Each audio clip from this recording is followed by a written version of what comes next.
السلام عليكم ورحمة الله وبركاته طلاب الصف الأول الثانوي عام 2026. النهاردة هنحل معاكم تقييم في مادة اللغة الإنجليزية. يا رب تكونوا بخير ونتمنى لكم التوفيق بإذن الله. تعالى هنبدأ معكم في حل التقييم. أول سؤال بيقول ancient Egypt was famous for نقط along the Nile River. يعني بيقول لك مصر القديمة كانت مشهورة بإيه على طول النهر.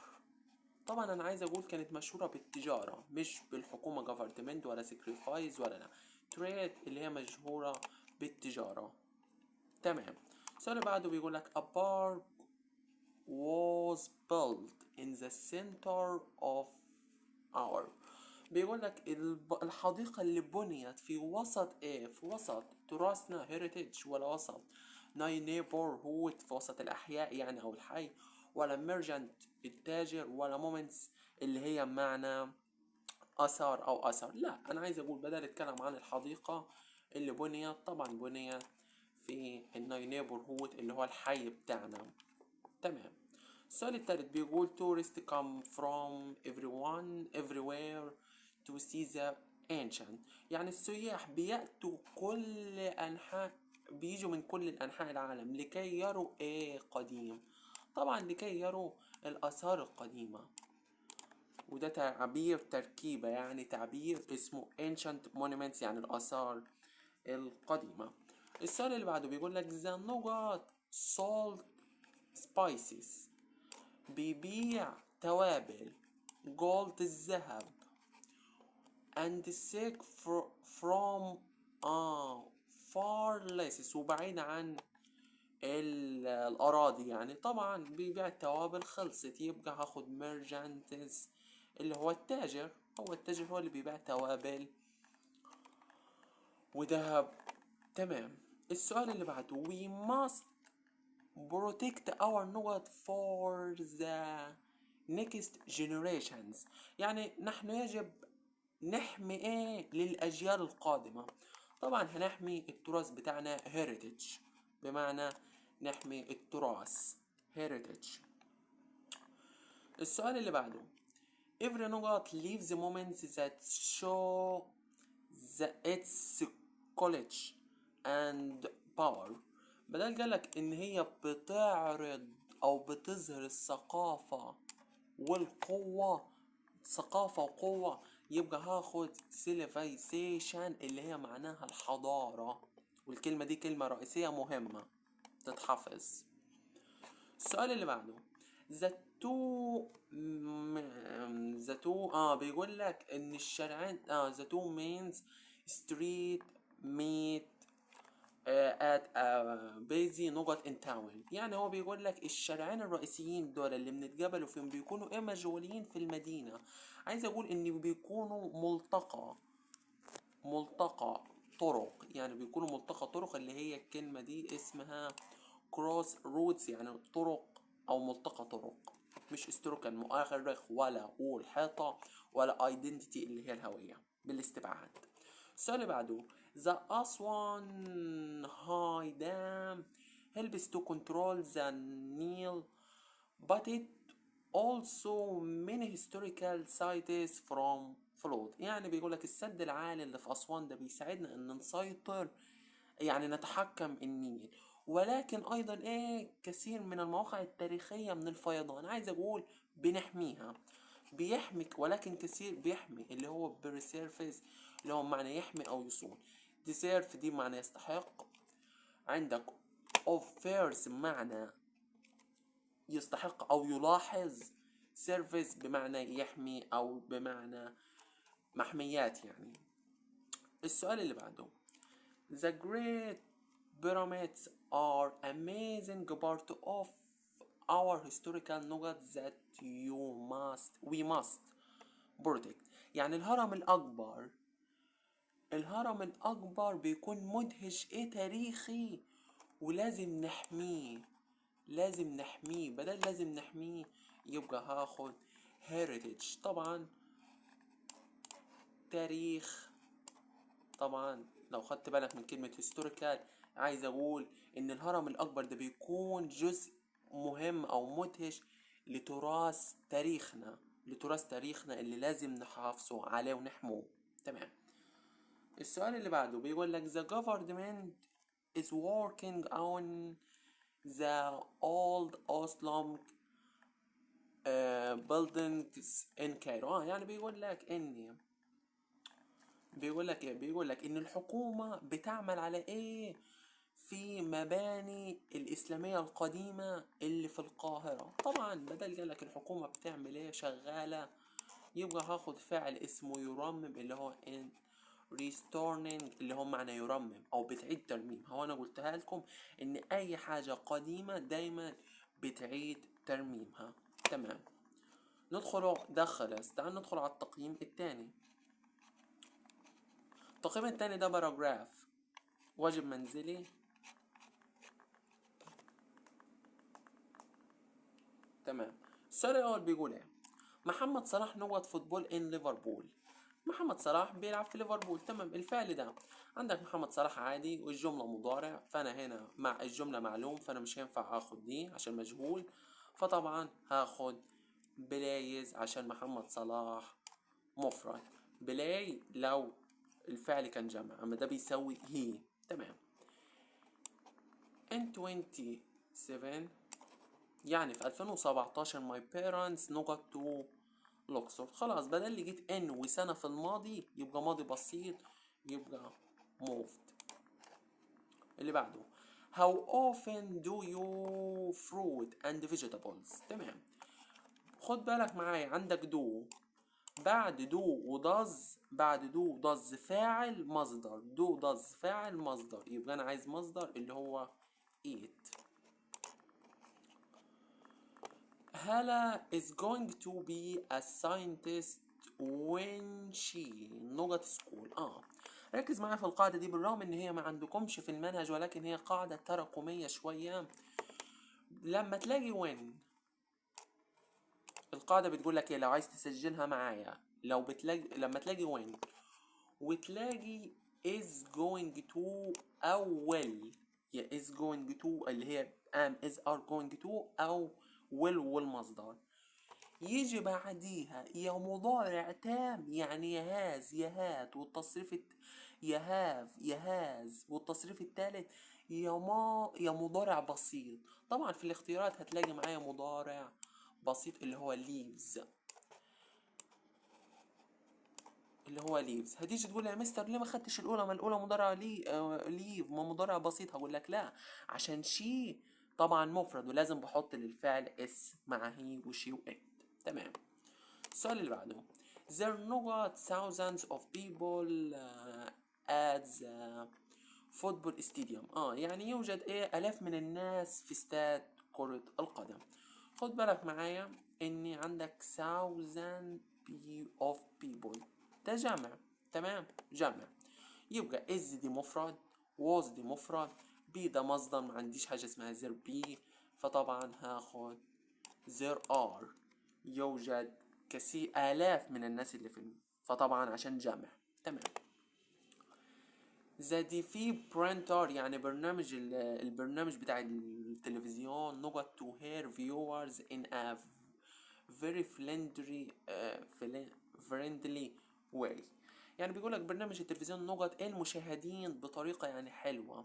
طبعا تحدث، طبعا هاخد talk تحدث بطريقة بسيطة، لأن الاي ان جي مش هتنفع والمصدر هنا لأ والمضارع لأ، هي talk. تمام. السؤال اللي بعده The Library of Alexandria نقط from around the world. يعني بيقولك مكتبة الإسكندرية دي من حوالين العالم. طبعا مكتبة الإسكندرية بتعمل حاجة اسمها gathered knowledge، يعني وده تعبير يتحفظ، مصطلح اسمه gathered knowledge معناها يقدم معرفة أو يجمع معرفة. مكتبة الإسكندرية طبعا فيها معرفة. الأولى مش بمعنى يدمر كتب ولا يخسر معلومات ولا يحرق المدونات، لا غلط. السؤال الأخير بيقول لك Your cousin عمتي أو خالتي at the community center last summer. خد بالك من last summer. last أي مدة كلمة فيها last وبعدها مدة يبقى ماضي بسيط، يبقى هاخد helping بطريقة سهلة. تعال ندخل على السؤال الجديد في الترجمة، وده هوريك طريقة سهلة وبسيطة لحله. امسك معايا لما تيجي نحله اي سؤال ترجمة، امسك معايا كالآتي. ايه هي الطريقة اللي نحله بيها؟ بص معايا، عندك هو هنا بيقولك الطموح يعني اسم. بص معايا في اول واحدة هنا، المقطع ده بمعنى طموح مش الطموح، هنا صفة وليس اسم، يعني دي غلط. ادخل معايا على التاني، دي الطموح TION ده مقطع اكتبه، ده بيعبر عن الاسم، فهنا الطموح تمام. وهنا برضه يبقى خلاص. تعال نمسكه. اول حته بيقولك الطموح وحده لا تكفي، لذا يجب عليك بذل قصارى جهدك. بس اقف كده، يبقى الطموح لا يكفي، ماشي. الطموح لا يكفي، الطموح لا يكفي تمام. كمل. قال لك ايه؟ بذل قصارى جهدك. بذل ركز معايا ان هنا صح، بس هنا مش ماك، مش ماك، مش ماك. الفعل ماك غلط، ما فيش حاجه اسمها ماك يور بيست، لا هي المفروض دو يور بيست اللي هو بذل قصارى جهدك. يبقى معايا بين سي ودي. تعال نشوف الفرق. ماشي كمل. يو دو ماشي your best to achieve all your goals and ماشي الطموح ان اللايف. الله، ده هو هنا بيقول لك وطموحك في الحياة. هنا بيقول لك ايه؟ اللايف دي غلط، ده هنا معنى الفعل هنا معناه يعيش. هو انا عايز الحياة الاسم، الحياة دي الحياة. يبقى بالتالي الجملة الصحيحة هي رقم سي، هي رقم سي هي الصحيحة بالاستبعاد. وبالطريقة دي بإذن الله هتبقى بالنسبة لك الترجمة أسهل ما يمكن. تعال ندخل على اللي بعده. From the pyramids to the new museum Egypt is not. بيقول لك من المتحف، من الأهرامات ايه المتحف الجديد مصر بتعمل ايه؟ طبعا بدل متحف جديد ومصر بتعمل ايه، طبعا عايزين ناخده shaping our future. التعبير ده معنى يشكل مستقبلنا، ان مصر بتشكل مستقبلنا، مش بتتجاهل ثقافتنا ولا بتخسرنا طريقتنا ولا بتدمر الماضي، لا بالاستبعاد. طبعا هناخده shaping on our future. السؤال اللي بعده the young man to be flood biologist. يعني بيقولك الرجال الصغير دينا ايه في مجال الأحياء. تمام.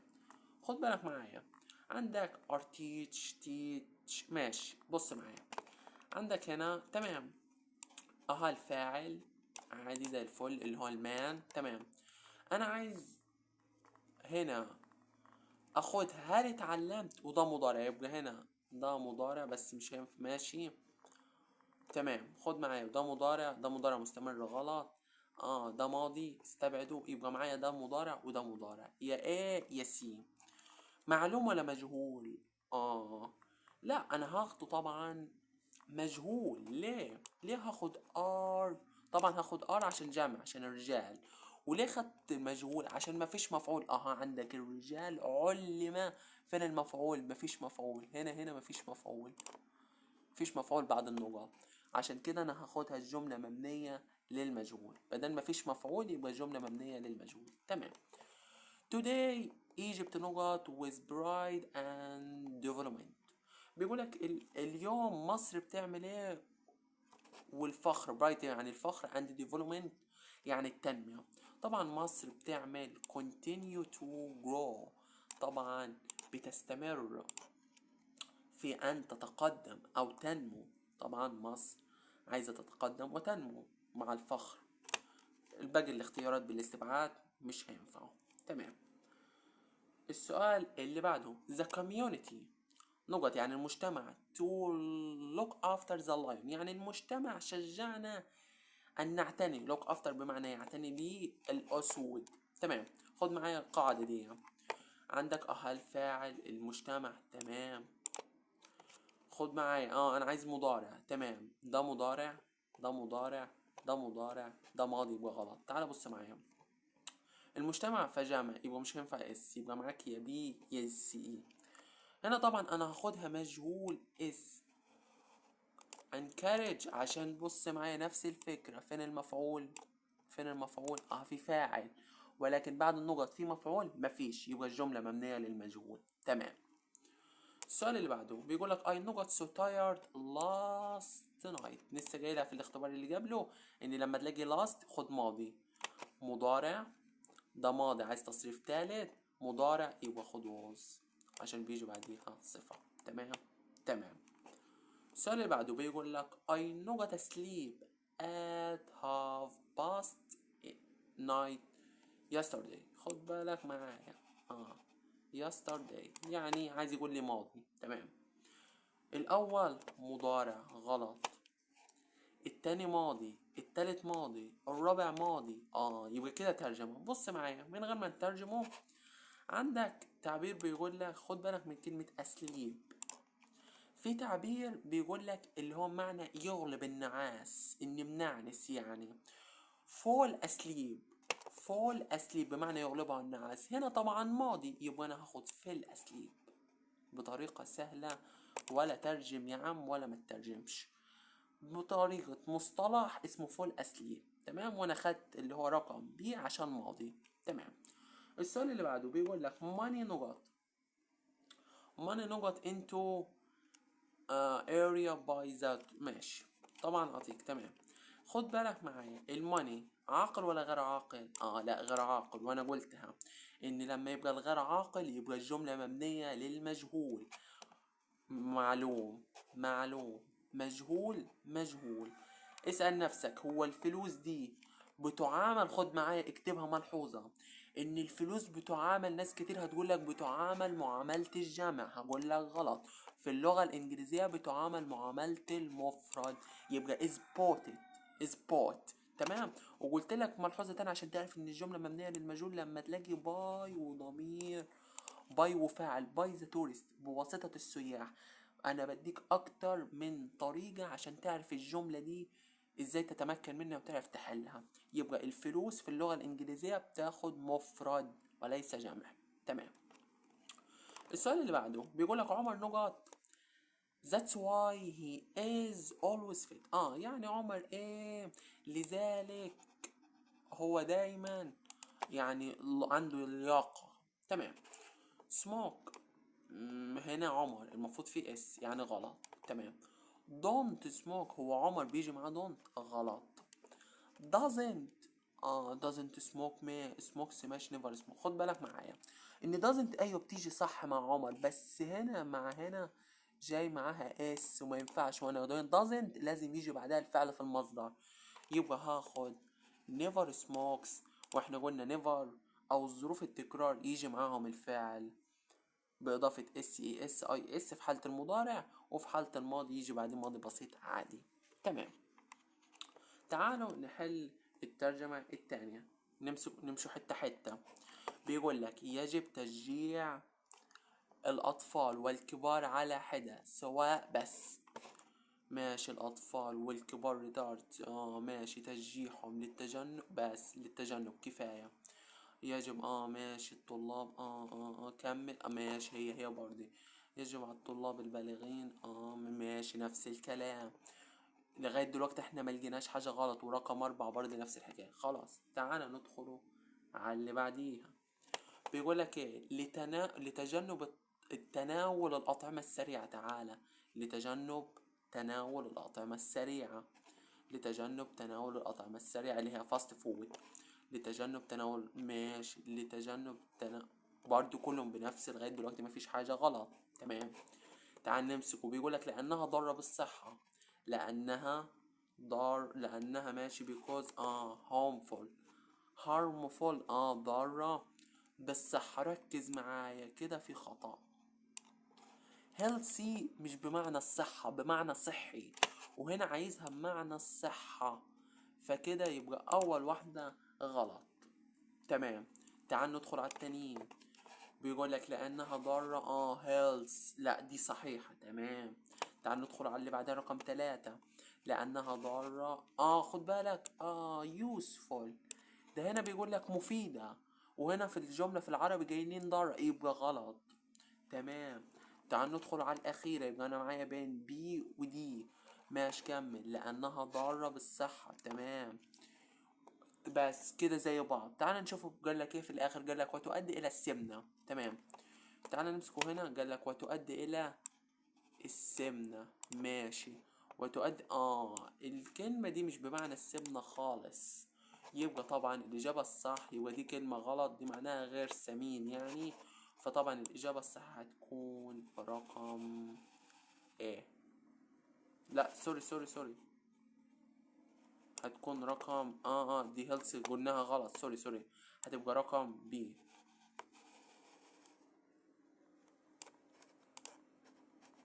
هي دي اللي هتبقى الصحيحة. يبقى بالاستبعاد هتقدر تحلها بكل سهولة. ننتقل على اللي بعده، آخر تيست ده.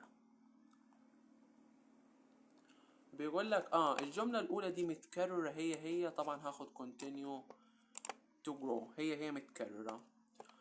السؤال رقم 2. علي always took to work when he was young. وانا قلت لك لما تلاقي when he was young يعني لما كنت صغير، هنا بيتكلم عن عادة كنت بعملها في الماضي متكررة، هاخد ماضي بسيط عادي walking بس.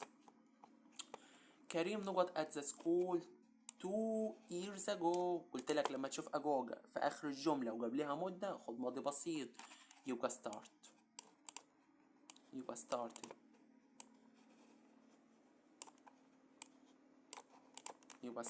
تمام. السؤال اللي بعده بيقول لك I got my new camera last week. قلت لك لما تلاقيه last ومدة يبقى ماضي، تمام، يبقى ماضي بسيط، يبقى bought.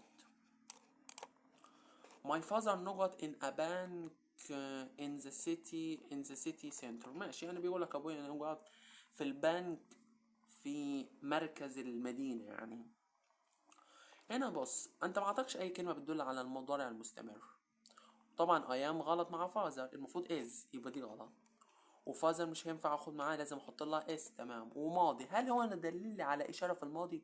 وخد مني معلومه، لما في الجمله ما يدلش على الماضي، يعني ما يدكش كلمه على الماضي، يبقى الجمله مضارع على طول، يبقى هاخد وركس. لما الجمله ما تدلش على، ركز معايا في الملحوظه دي، لما الجمله ما تدلش على كلمه بتدل على الماضي يبقى خدها مضارع، تمام. السؤال اللي بعديه I would rather you نقط football with us. دي قاعدة ثابتة وكله عارفها، اني بعد I would rather بيجي فاعل وبعديها ماضي بسيط، دي قاعدة سهلة ثابتة، يبقى played، تمام. السؤال اللي بعده local people الناس المحليين نقط jobs by the organization، تمام. الناس المحليين عطونا نقط بواسطة، تمام. الناس المحليين، تمام، عطونا، تمام. خد بالك قلت لك باي بواسطة المؤسسة organization يعني معناها المؤسسة، تمام. وانا قلت لك لما تلاقي باي وضمير عاقل او ضمير مفعول يبقى الجملة مبنية للمجهول، تمام. في المجهول في حالة المضارع. الناس هاخد معاك، عندك هنا معلومة غلط، عندك دي ودي. الناس هاخد معاها مفرد ولا جمع؟ مفرد، جمع، سوري جمع، يبقى are given يعني عطية، تمام. وخد بالك معايا ان الفعل give ده متعدي المفعولين، يعني بيجي وراه اكتر من مفعول، تمام. السؤال اللي قبل الاخير منى نقط at school yesterday as she was absent، تمام. يعني منى ايه في المدرسة امبارح بمجرد ان هي كانت غايبة. ركز معايا في الجملة دي، الجملة دي صعبة شوية. بص انت عندك منى، تمام، منى عاقل، هل هنا انت عندك في مفعول بعد النقط؟ اسأل نفسك سؤال، في مفعول بعد النقط؟ هتقول لي لا. هتقول لي لا يا مستر مفيش مفعول بعد النقط. تمام. الجملة هل هاخدها ماضي ولا مضارع؟ هقول لك يا حبيبي ماضي عشان عندك was وعندك yesterday. تمام. يعني رقم بي غلط ورقم دي غلط، يعني ما عندكش غير رقم يا ايه يا سي. طبعا انا هاخد رقم سي عشان انا قلت لك مبنية للمجهول ووزنت سين. مبنية للمجهول اولا عشان مفيش مفعول. ثانيا هو هنا اديك ملاحظة تاني حلوة، سيبك من ان هو مفيش مفعول، طريقة تاني. لا هنا منى صح، ايوه منى لم ترى في المدرسة امبارح. عطيك شي، هتقول لي وهي شي دي يا مستر هي دي واحدة تاني ولا يقصد على منى؟ لا هيقصد على منى، شي دي يقصد على منى. فلما تلاقي دي منى بتساوي شي ودي برضه شي زيها، يبقى الاتنين بنفس فاعل واحد، فطبعا يبقى الجملة مبنية للمجهول. آخر سؤال ترجمة. يجب علينا ترشيد الاستهلاك في الماء والكهرباء. تعال نمسكهم. يو ماست ماشي، يجب علينا الاستهلاك، الكلمة دي صعبة شوية عرفوها، في الماء والكهرباء والطعام. يجب علينا استهلاك ماشي في الماء والكهرباء والطعام. تمام. يجب ركز، يجب علينا ايه هنا؟ زيادة increase بمعنى يزداد، مش ترشيد خالص. انا بيقولك يجب علينا ترشيد، يبقى غلط. رقم الأخير بيقولك يجب تقليل، عندك هنا معنى يقلل reduce ويقلل، يبقى عندك سي ودي غلط. تعال نمسكه في A و B. الكهرباء